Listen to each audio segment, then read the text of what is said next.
شیطان الرجیم سورۃ البقرہ مدنیہ آیت نمبر 75۔ بسم اللہ الرحمن الرحیم۔ افتطمعون ان یؤمنوا لکم وقد کان فریق منهم یسمعون کلام اللہ ثم یحرفونہ من بعد ما عقلوہ وهم یعلمون۔ اس مبارک سورت کے اندر گزشتہ کئی آیات سے اور آگے بھی کئی آیات تک بنی اسرائیل کے متعلق، ان کی خرابیوں کے متعلق بیان چل رہا ہے۔ مدینہ منورہ کے اندر بسنے والے یہودیوں کو، بنی اسرائیل کے لوگوں کو، ان کے باپ دادا کے کرتوت، اللہ تعالیٰ کی طرف سے ان پر کیا جانے والا فضل، ان کی جانب سے کیا جانے والا انکار، اس کے نتیجے میں اللہ کی طرف سے نازل ہونے والی پکڑ کو بیان کیا جا رہا ہے۔ گزشتہ آیات مبارکہ میں اس بات کا بیان ہوا کہ اللہ تعالیٰ کی طرف سے انعامات کی بھرمار دی اور ان کی طرف سے مسلسل انکار، عناد، ضد، مذاق، نبی کا، اللہ کی ذات کا، ہیلے بازی، طرح طرح کی برائیاں دی۔ اس کا نتیجہ یہ ہوا اللہ تعالیٰ نے ان کے دلوں کو سخت کر دیا، اور جب دل سخت ہو گئے تو اتنے سخت ہو گئے کہ عام طور پر جب سختی کی مثال دی جاتی ہے تو نام پتھروں کا لیا جاتا ہے۔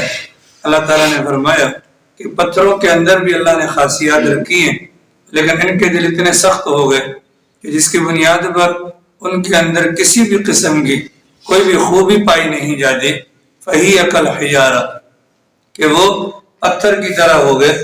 اور پھر اللہ نے پتھروں کے بھی اوصاف بیان کیے کہ کچھ پتھر تو وہ بھی ہوتے ہیں کہ جو پھٹتے ہیں اور ان کے اندر سے نہریں پھوٹتی ہیں۔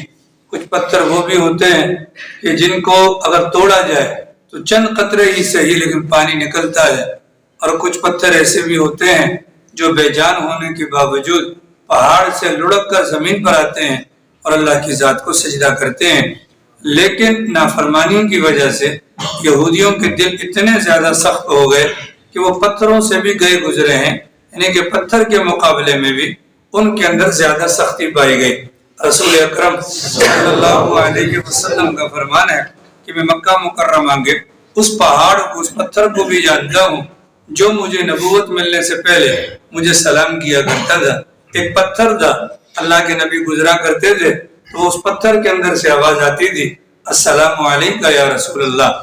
تو اللہ کے نبی علیہ السلام کو اس پتھر کا سلام کرنا اس بات کی علامت ہے کہ پتھر کے اندر بھی کچھ نہ کچھ شعور ہوتا ہے اور کچھ نہ کچھ خیر کا مادہ ہوتا ہے۔ حضرت موسیٰ علیہ السلام نے پتھر کے اوپر ہی لاٹھی ماری تھی، اس سے 12 چشمے پھوٹ پڑے تھے، تو پتھر کے اوپر ہی یا پتھر کے اندر ہی کوئی نہ کوئی خوبی ہوتی ہے۔ لیکن جو نافرمان لوگ ہوتے ہیں، جن کے دل سخت ہو جاتے ہیں، ان کا معاملہ پھر ایسا ہے کہ میں نے آپ کو بتلایا تھا کہ بنی اسرائیل کے اندر تقریباً 4000 کے لگ بھگ انبیاء کرام آئے، اور ان ظالموں نے نبیوں کو بھی نہیں بخشا، آروں سے چیر دیا۔ حضرت زکریا علیہ السلام کو آرے سے چیر دیا گیا، حضرت یحییٰ کو شہید کر دیا گیا، مائی مریم پر زنا کی تہمت لگائی، حضرت عیسیٰ کے قتل کے در پر ہوئے، حضرت موسیٰ پر حضرت ہارون کے قتل کا الزام لگایا، حضرت موسیٰ کے متعلق عیب جوئی کرنے لگے، نہ جانے انہوں نے کیا کیا خباثتیں کی۔ اس کی بنیادی وجہ کیا تھی؟ ان کے دل سخت ہو گئے تھے، اور جب انسان کا دل سخت ہو جاتا ہے پھر اس کے اندر اور پتھر کے اندر کوئی فرق نہیں ہوتا، بلکہ پتھر کے مقابلے میں بھی زیادہ سخت ہو جاتا ہے۔ اس بنیاد پر ہماری شریعت مطہرہ نے ہمیں جو تعلیم دی ہے، اپنے دل کو نرم کرنے کی تعلیم دی ہے، اور جو اعمال بتلائے ہیں ان اعمال پر عمل کرنے کی بنیاد پر ہمارے دل نرم ہو جائیں گے۔ ہمارے دل کیا ہوں گے؟ نرم ہوں گے۔ اب اس زمانے کے حالات کو جب ہم پڑھتے ہیں تو ٹھیک ہے، نبوت کا زمانہ چل رہا تھا، زیادہ خرابی آ جاتی، دوسرا نبی آ جاتا، یہ پھر بھی نہیں سمجھتے، اس کو مار دیتے، کہ نبی کا وقت پورا ہو جاتا، تیسرا آ جاتا۔ اب ہماری جو شریعت ہے یہ تو آخری شریعت ہے، ہمارے نبی بھی آخری ہیں۔ اب اگر ہمارا دل سخت ہو جائے، اب اس کا کیا علاج ہے؟ اس کا علاج یہی ہے، ہم نبی کی بیان کردہ تعلیمات پر عمل پیرا ہو کر اپنے دلوں کی سختی کو دور کریں، کیونکہ دلوں کی سختی یہ بدبختی کی علامت ہے، اور یہ ہمارے لیے بہت زیادہ پریشان کن ہے۔ اب ہمارے دل سخت ہیں یا نہیں، اس کو کیسے پہچانا جائے؟ تو گزشتہ کل میں نے آپ کے سامنے اس کی 4 وجوہات احادیث مبارکہ میں جو بیان ہوئے کہ دل کی سختی کی علامت کیا ہے۔ سب سے پہلی علامت آنکھوں سے اللہ کے ڈر سے آنسو کا نہ نکلنا، یہ علامت تو ہے، ہمیں پرواہی کوئی نہیں ہوتی ہے، اللہ کا نام لیا جا رہا ہے۔ آپ جانتے ہیں کہ زبیدہ خاتون کی بخشش کیوں ہوئی ہے؟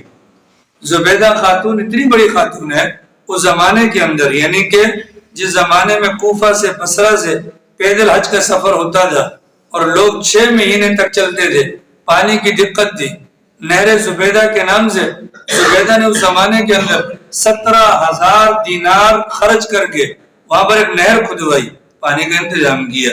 دیکھنے والوں کو تو یہی محسوس ہوگا نا کہ اس کا اتنا بڑا عمل تھا، یقیناً یہ بخشی جائے گی۔ لیکن زبیدہ کے انتقال کے بعد کسی نے خواب کے اندر دیکھا تو پوچھا، جی زبیدہ کیا گزری؟ کہ اللہ نے بخش دیا۔ تو ظاہر ہے کہ خواب دیکھنے والے کا یہی جواب تھا کہ تمہیں تو اللہ نے ویسے بھی بخشنا تھا، اتنا بڑا کام جو تم نے کیا۔ کہا کہ نہیں، وہ جس کام کو تم سمجھ رہی ہو کہ بڑا کام، میں بھی سمجھ رہی تھی کہ بڑا کام، لیکن اللہ کی بارگاہ میں وہ عمل قابل قبول نہ ہوا۔ مجھ سے اللہ نے پوچھا کیا لائی ہو؟ میں نے دکھلایا کہ یہ لائی ہو۔ تو کہا اس میں تمہارا کون سا کمال ہے؟ کھودنے والے مزدور ہیں، پیسہ خرچ ہوا خزانے سے، تمہاری خالی زبان چلی ہے، کوئی ایسا کام بتاؤ کہ جو ہمارے لیے کیا ہو۔ تو زبیدہ کہنے لگی میں پریشان ہو گئی، اتنے میں اللہ میاں کی طرف سے آواز ہے کہ نہیں، تمہارا ایک عمل ہے جو ہمارے پاس محفوظ ہے، آج اس عمل کی بنیاد پر ہم تمہیں بخشیں گے۔ وہ عمل کیا ہے؟ ایک دن تمہیں بھوک لگی ہوئی تھی، تم نے کھانا منگوایا، کھانا بالکل تیار، تم نے لقمہ توڑ کر منہ کے قریب کیا، اذان کی آواز آ گئی، اللہ اکبر، تم نے ہمارے نام کی لاج رکھی، نوالے کو نیچے رکھا اور سر کے دوپٹے کو صحیح کیا۔ اتنی دیر کے لیے جو تم نے ہمارے نام کی لاج رکھی، آج ہم اس عمل کی بنیاد پر تمہاری بخشش کا فیصلہ کر دیتے ہیں۔ تمہاری سمجھ رہی نا میں؟ اللہ رب العالمین نے جو یہ معاملات رکھے ہیں کہ انسان کا دل نرم ہوگا تو پھر آگے کام بنے گا، تو اس کا دل نرم تھا، زبیدہ کا دل نرم تھا، اس بنیاد پر یہ۔ اگر ہمارے اذان ہوتی ہے آج غالباً ظہر کی نماز میں، ایک بندہ ہے، نام لینا بھی مناسب نہیں ہے، اس کی آواز وضو خانے سے یہاں تک آ رہی تھی، وہ ظالم اذان کو تو چھوڑو، نماز شروع ہو چکی ہے، پرواہ کوئی نہیں۔ ایسا ہوتا ہے کہ اذان ہو رہی ہے، فون پر بات ہو رہی ہے، تلاوت قرآن کریم کے اندر تلاوت قرآن کریم ہو رہی ہے، بات چیت ہو رہی ہے، یہ دل کی سختی کی علامت ہے، دل کی سختی کی علامت ہے۔ اور یہ یاد رکھیے گا، دل کی سختی انسان کے لیے اس جہاں کے اندر بھی بدبختی اور اس جہاں کے اندر بھی بدبختی کی علامت ہے۔ مولانا شاہ اسماعیل صاحب شہید رحمۃ اللہ علیہ کا آپ نے نام سنا ہوگا، ان کے بڑے تھے سید احمد صاحب شہید رحمۃ اللہ علیہ، جو بریلی خاندان سے تعلق رکھتے تھے۔ حضرت والا نے، حضرت سید احمد شہید رحمۃ اللہ علیہ نے کسی کتاب کے اندر لکھا کہ کوئی 2 رکعت نماز ایسی پڑھ کر دکھاؤ جس نماز کے اندر وسوسہ نہ آئے، اس انداز سے نماز ہو کہ نماز کے اندر وسوسہ نہ آئے۔ حضرت شاہ اسماعیل صاحب شہید رحمۃ اللہ علیہ کے دل کے اندر نرمی تھی، اس بات کو قبول کیا، ایک رات کے اندر 200 رکعتیں پڑھی، کتنی؟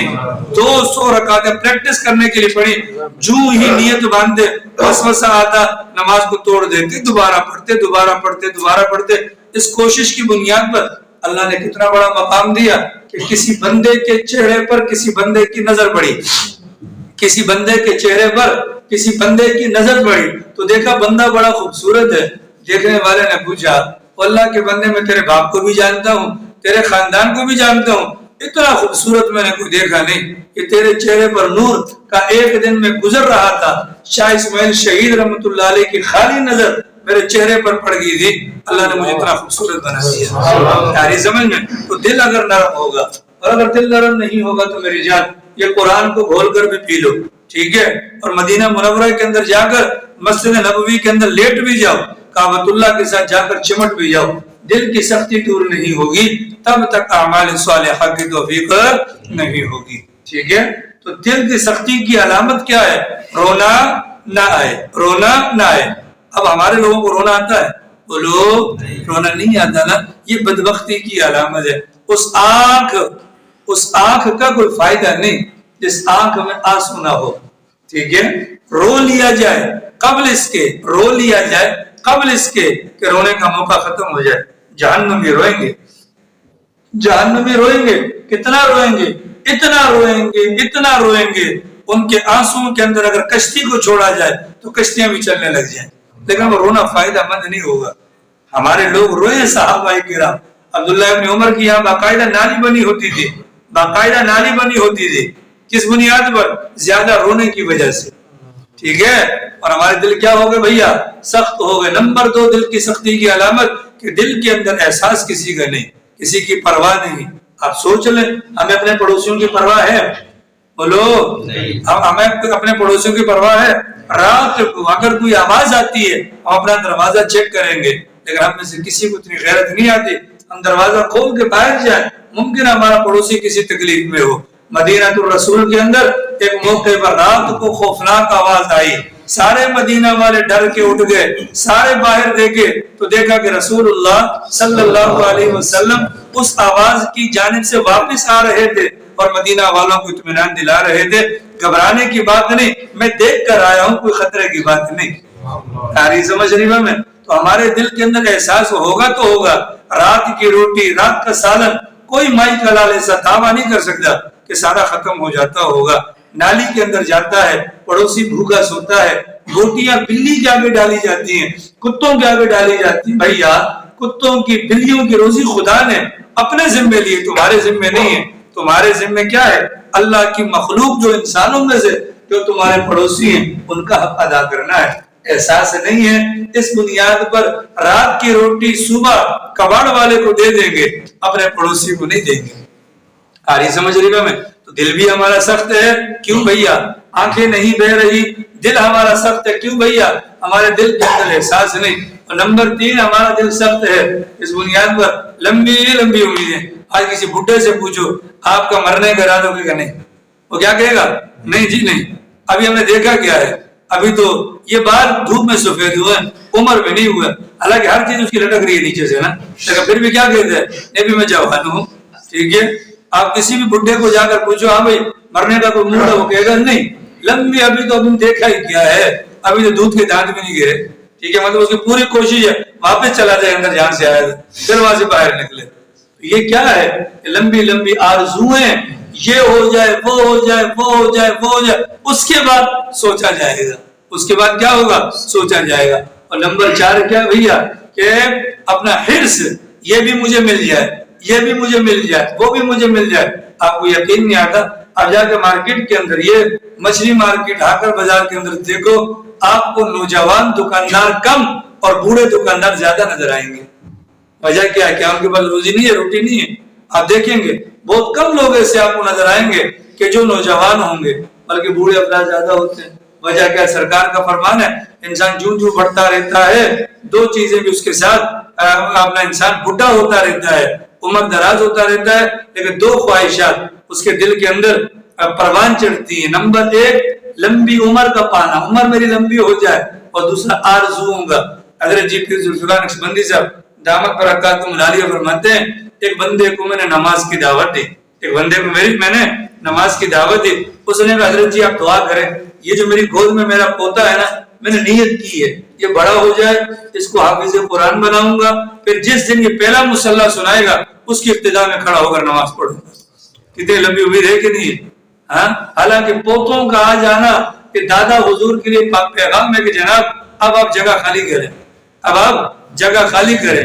موت کی علامات یا عمر کی درازی یا جو علامات یا آخرت کی طرف جو پیغام, ان میں سے پوتے کا پیدا ہونا بھی ہے. پودا پیدا ہو گیا, پیغام ہے دادا کے لیے, اب آپ کرسی خالی کریں, ہمارا نمبر آ گیا. آگے سمجھ میں یہ چیزیں, ہمارا دل سخت ہے جناب, دل کے اوپر محنت کی جائے. یہ جو اللہ اللہ کی ضربیں لگوائی جاتی ہیں اسی بنیاد پر لگوائی جاتی ہیں تاکہ ہمارا دل صاف ہو جائے. ہمارا دل کیا ہو جائے؟ صاف ہو جائے. ہمارا دل کیا ہو جائے؟ صاف ہو جائے. جب تک دل صاف نہیں ہوگا تب تک اعمال خیر ہمارے اندر داخل نہیں ہوں گے. لہذا کوشش یہ کی جائے اپنے دل کے اوپر محنت کی جائے. اللہ کے نبی علیہ السلام فکر مند تھے. اللہ کے نبی کو فکر کس بات کی تھی؟ کہ یہ سارے کے سارے بنی اسرائیلی مسلمان ہو جائے. اللہ کے نبی کے سچے عاشق حضرات صحابہ کرام تھے.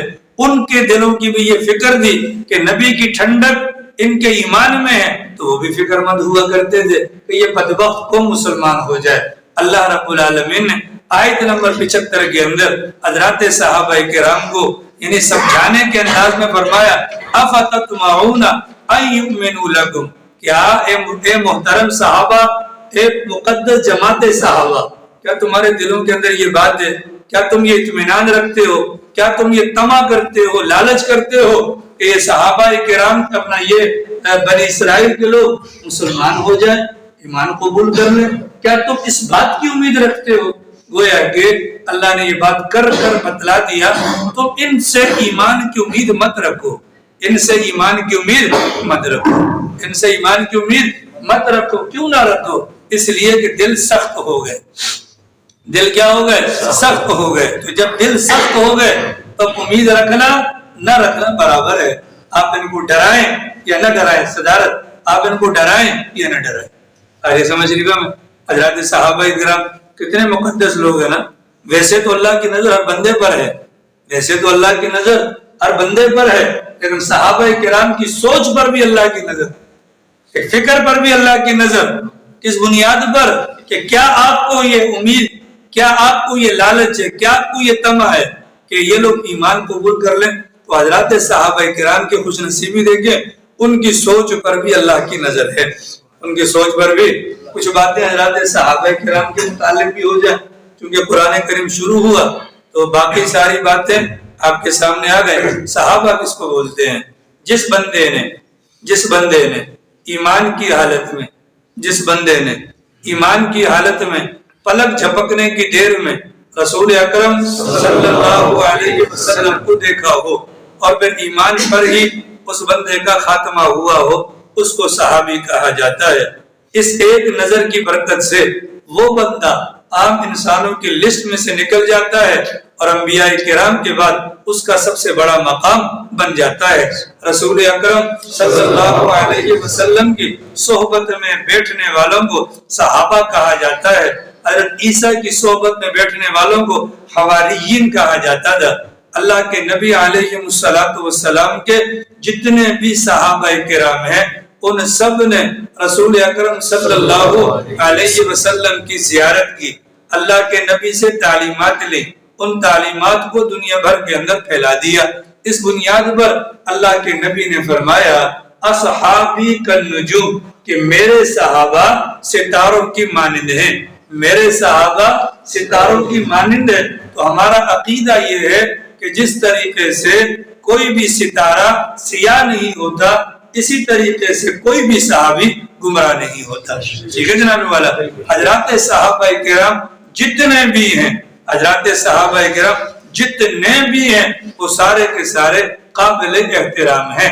حضرات صحابہ کرام کے آپس کے اندر کچھ مراتب ہیں کہ پہلا نمبر ابو بکر صدیق کا ہے، دوسرا عمر فاروق کا ہے، تیسرا عثمان غنی کا ہے، چوتھا علی المرتضیٰ کا ہے۔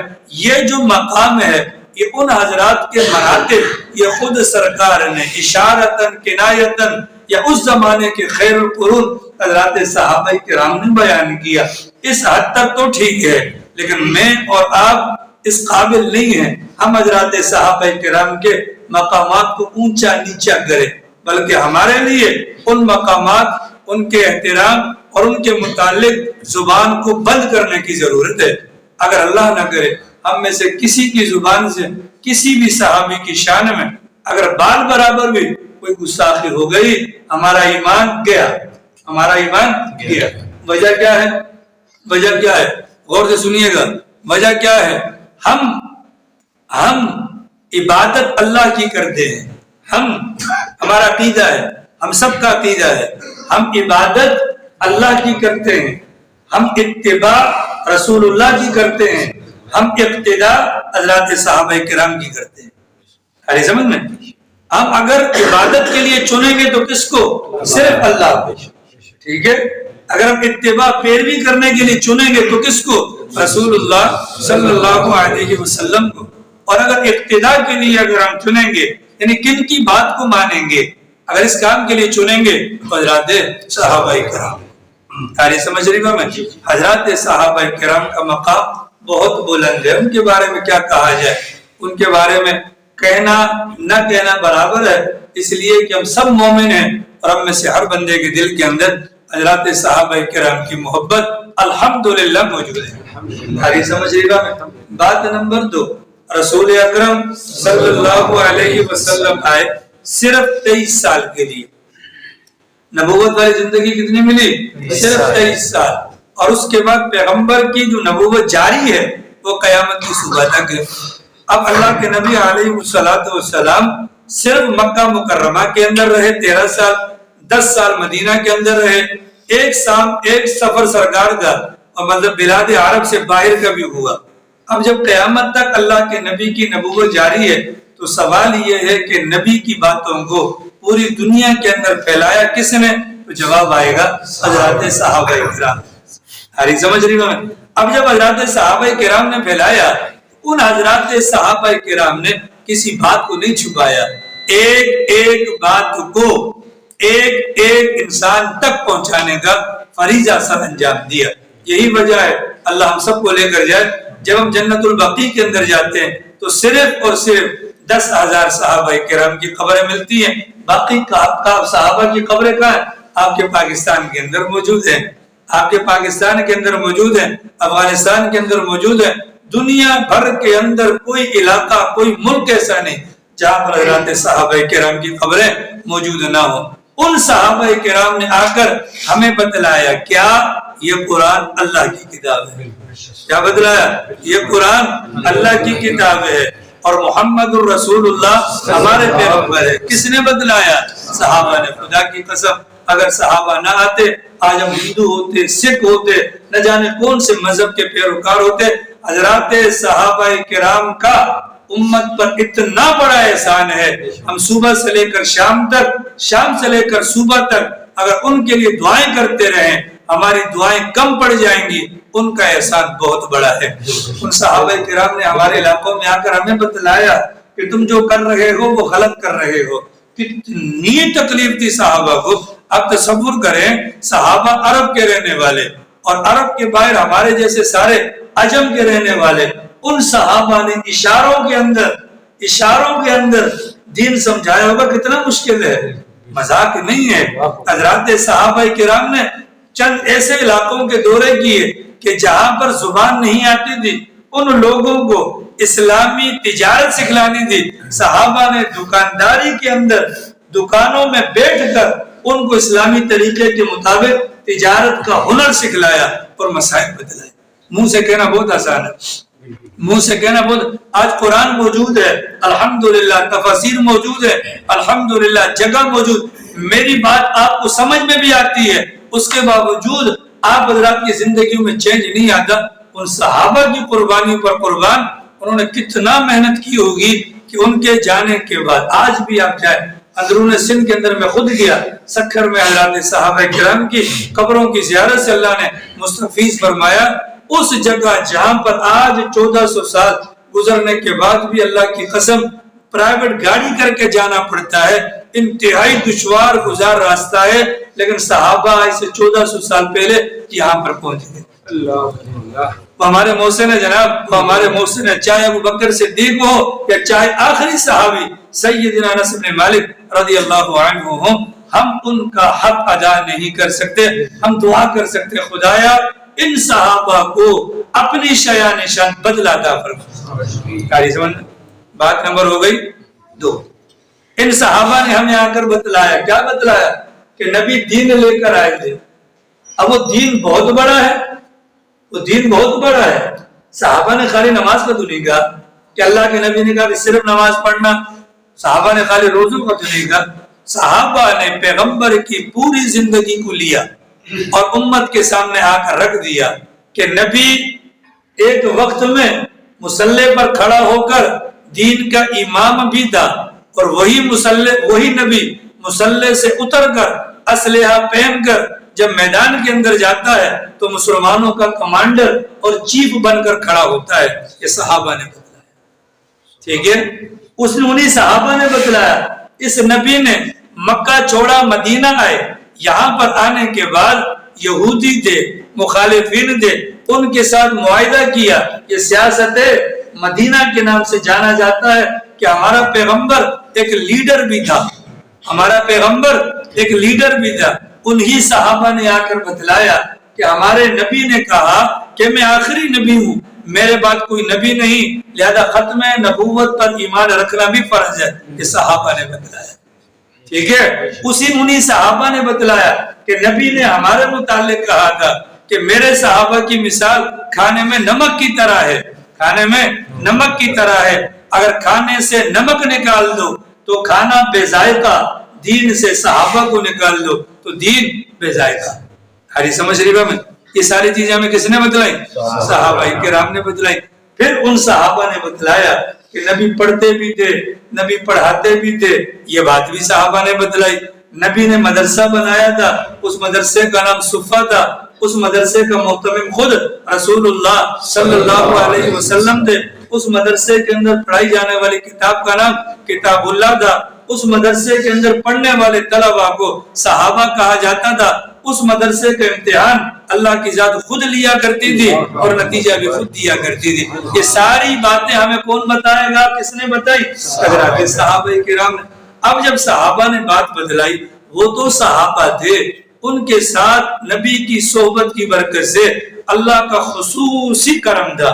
یعنی کہ مطلب یعنی کہ یوں سمجھ لو ان کے پاس ایک ول پاور تھی. اس ول پاور کو استعمال کر کے ایک ایک صحابی بیک وقت امام مسجد بھی تھا, مجاہد بھی تھا, غازی بھی تھا, مبلغ بھی تھا, مدرس بھی تھا, مقرر بھی تھا. کچھ بھی کر لو ان سے, کوئی بھی کام کروا لو, وہ کرنے کے لیے تیار ہوتا تھا. ہم ہیں کمزور لوگ. آ رہی سمجھ؟ اب وہ نہیں تو نہیں آ رہی. میں آپ کو بات سمجھانا چاہتا ہوں, تو بات سمجھ لو خدا کے لیے, خالی یوں سر گردن نہیں لایا کرو, سمجھ لو. اب ہمیں کمزور, اب میری تمنا ضرور ہے کہ یار نبی نے جو جو کام کیا میں وہ سارے کام کر لوں, لیکن میں کر نہیں سکتا کیونکہ میں کمزور ہوں. میں کمزور ہوں, ٹھیک ہے, میں کر نہیں سکتا, میں کمزور ہوں. اب کیا کرنا ہے؟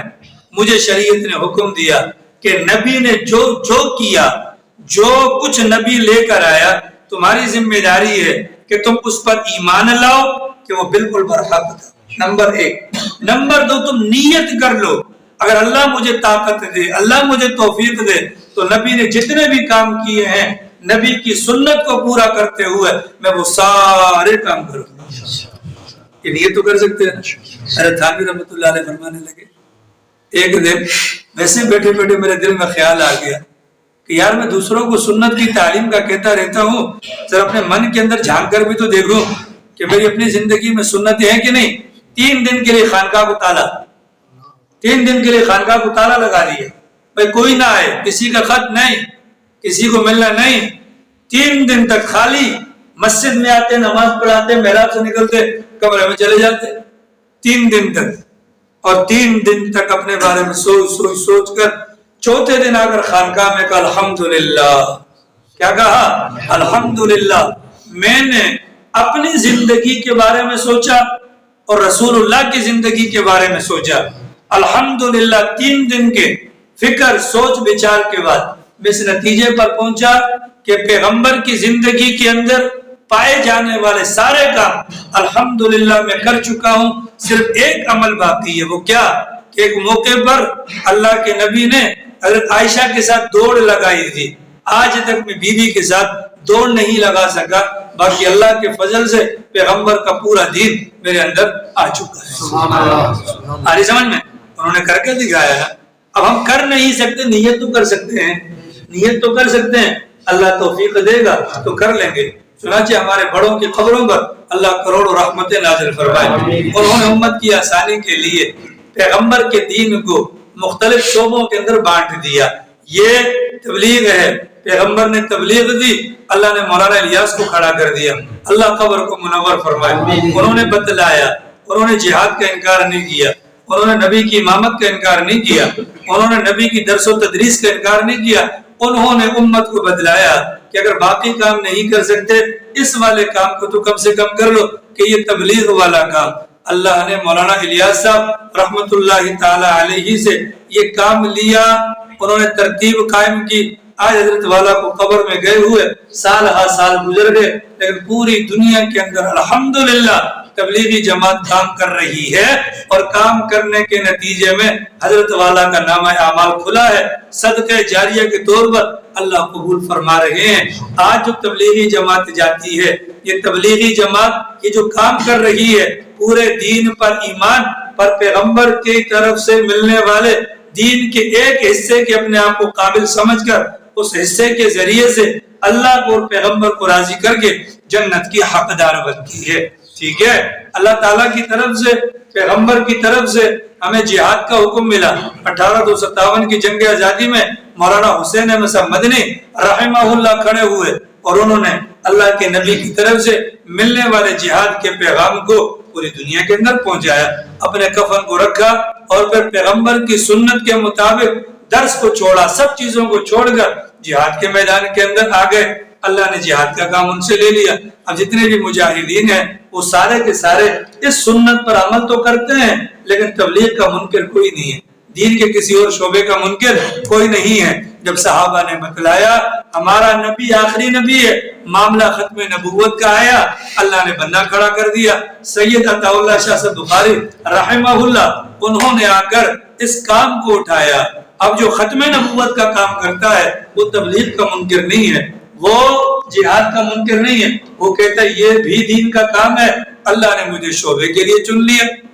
ایسا ہے کہ نہیں ہے؟ ایسا ہے کہ نہیں؟ بولو ایسا ہے کہ نہیں؟ پھر اسی طریقے سے جب درس و تدریس کا معاملہ آیا، پڑھنے پڑھانے کا معاملہ آیا، ہندوستان کے اندر حضرت شاہ ولی اللہ صاحب رحمۃ اللہ علیہ آ گئے، دیوبند کے اندر حضرت مولانا قاسم صاحب نانوتوی رحمۃ اللہ آ گئے، پاکستان کے اندر مولانا شبیر احمد عثمانی صاحب، مفتی شفیع عثمانی صاحب، حضرت یوسف بن نوری صاحب، یہ بڑے بڑے ہمارے اکابر آ گئے۔ درس و تدریس جو صفحہ سے نکلا تھا یعنی لوگوں نے سنبھال دیا۔ پھر جب بات آ گئی صحابہ کرام کی عزت پر، ناموس پر، اللہ تعالیٰ نے جنگ سے امیر عظیمت حضرت مولانا حق نواز جنگی صاحب شہید رحمۃ اللہ علیہ کو کھڑا کیا۔ انہوں نے کیا کہا؟ انہوں نے آ کر ہمیں بتلایا کہ ظالمو، اللہ کے نبی نے کہا تھا صحابہ کرام کے بارے میں ان کی مثال کھانے میں نمک کی طرح ہے، کھانے میں نمک نہ ہو کھانا بے ذائقہ، دین میں صحابہ نہ ہو دین بے ذائقہ۔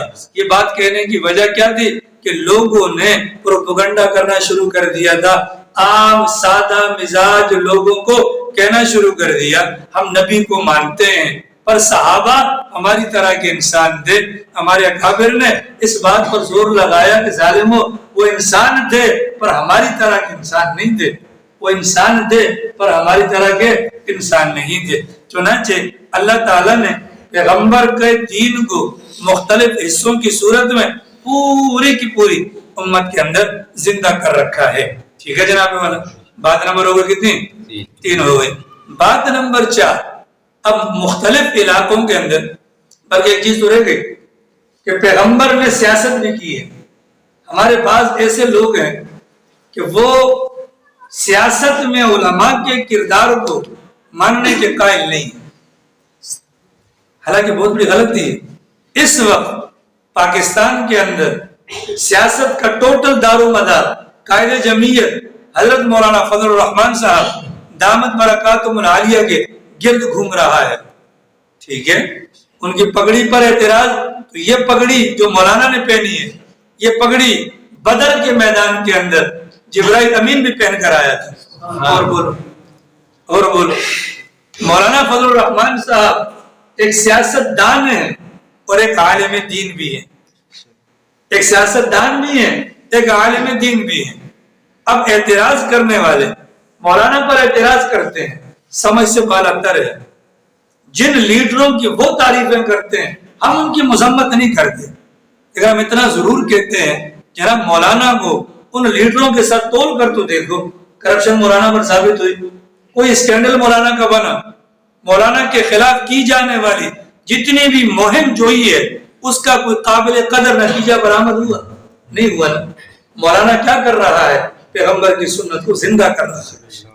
اگر حاجی عبدالوہاب صاحب رحمہ اللہ ممبر پر بیٹھ کر تبلیغ کا فریضہ سر انجام دیتے تھے تو وہیں پر قائد جمعیت اگر سٹیج پر کھڑے ہو کر اگر سیاست مدینہ کو بیان کرتے ہیں تو جیسے حاجی صاحب کا احترام اسی طریقے سے مولانا کا بھی احترام۔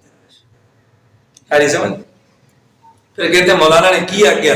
تو تم نے مولانا کو دیا کیا؟ تم راشن کے تھیلے کے چکر میں اور تم جو ہے نا دوسری چیزوں کے چکر میں تم ان کے پیچھے جاتے ہو جو ناچتے ہیں، اور پھر تم دعویٰ کرتے کس کا؟ مولانا کا. لطیفہ سنا دوں. ایک بندے کی شادی ہوئی تھی نا، ایک بندے کی شادی ہوئی تھی، بات میری بری مت بنانا. بندے کی شادی ہوئی 1 سال 2 سال 3 سال 4 سال 5 سال 6 سال 7 سال 8 سال کے بعد ایک بیٹی پیدا ہوئی. کیا ہو گئی؟ بیٹی. تو ساس نے تانا دی تیری تو 8 سال کے بعد، اور وہ بھی بیٹی. تو آگے سے بہو نے کہا اگر تمہارے بیٹے کے آسرے پر رہتی تو یہ بھی نہ ہوتا. آری سمجھ رہی ہوں میں؟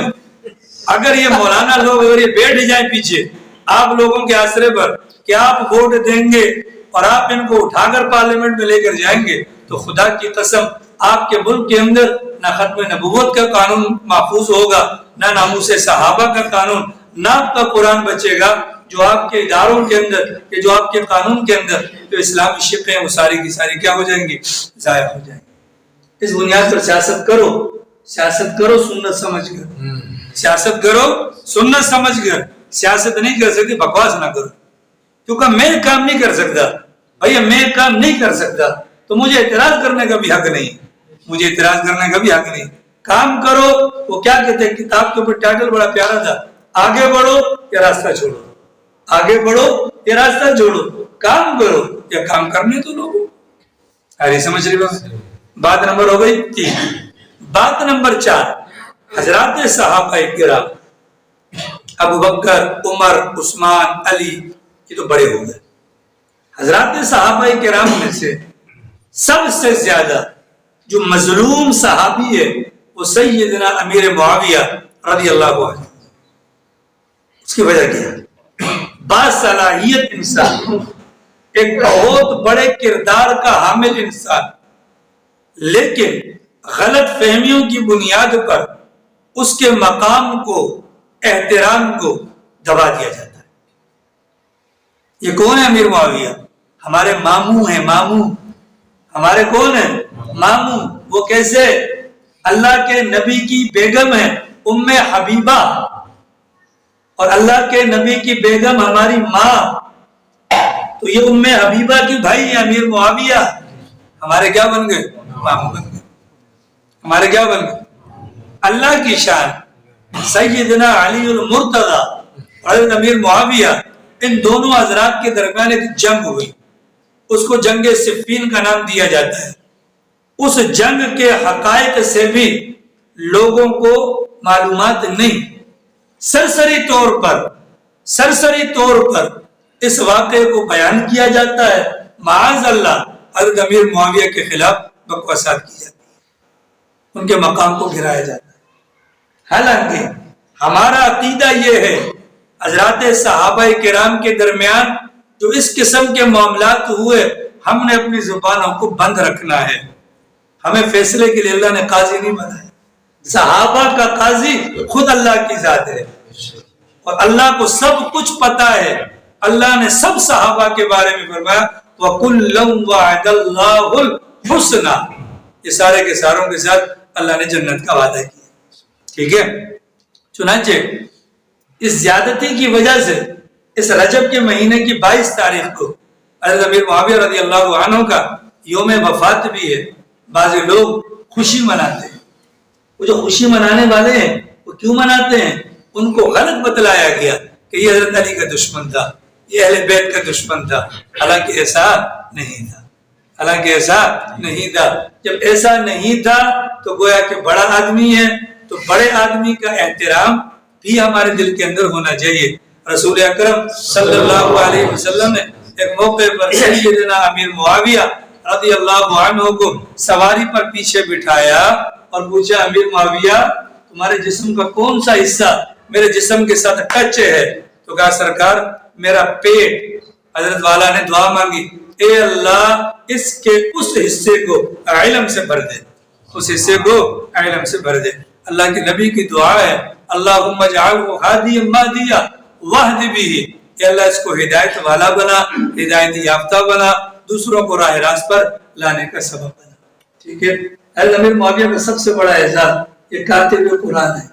کیا ہے؟ 4 صحابہ کو اللہ نے یہ مقام دیا. کاتب قرآن کا مطلب کیا ہے؟ اللہ کی طرف سے وحی آتی تھی، سرکار لکھوایا کرتے تھے. تو سب سے بڑا مقام کاتب قرآنوں کی لسٹ میں زید ابن ثابت کا ہے. انہوں نے لکھا، بہت لکھا. دوسرا نمبر کس کا ہے؟ سیدنا امیر معاویہ رضی اللہ عنہ. ٹھیک ہے جناب والا.